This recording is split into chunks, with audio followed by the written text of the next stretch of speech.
Conclusion. Certes, la connaissance de l'histoire et de la géographie de la région où naquit le dernier des prophètes et des envoyés, paix sur lui et sur eux. Il fut élevé et vécu dans ces contrées jusqu'à ce que Dieu le missionna de son message. Cette connaissance nous aide à nous informer du rôle que le prophète, paix et salut sur lui, a joué, ainsi que son message béni dans le grand changement et l'évolution civilisationnelle de l'homme dans ce Dieu,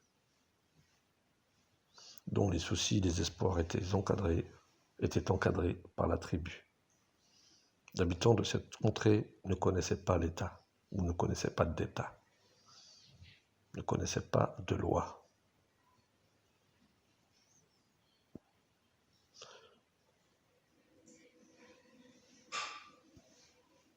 Il ne portait pas les aspects de la civilisation jusqu'à ce que le prophète vint.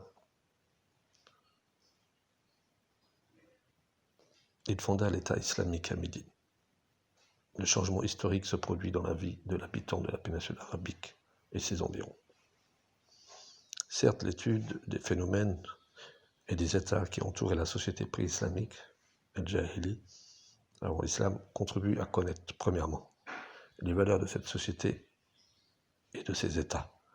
Deuxièmement, elle nous aide aussi à connaître le rôle qu'a joué le messager de l'islam dans la libération de l'homme et son transport par la lumière vers un monde plus spacieux, le monde de la justice, de la dignité de l'homme et de l'égalité dont il ne jouissait pas auparavant.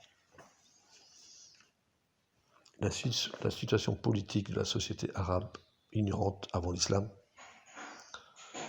était le pouvoir tribal. La tribu était l'unité politique. Les individus de la tribu appartenaient à une seule origine commune. L'unité du groupe les rassemblait. Le lien du sang et de l'esprit de clan les rattachait à la tribu.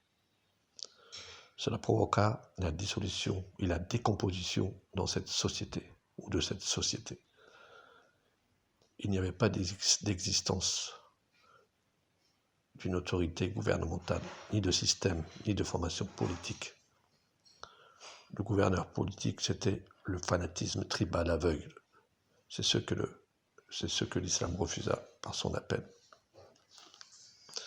Les religions qui étaient répandues dans la péninsule arabique avant l'islam étaient diverses. En plus des monothéistes, le christianisme et le judaïsme, il y avait le zoroastrisme, le paganisme était le plus répandu dans les contrées de la péninsule arabique.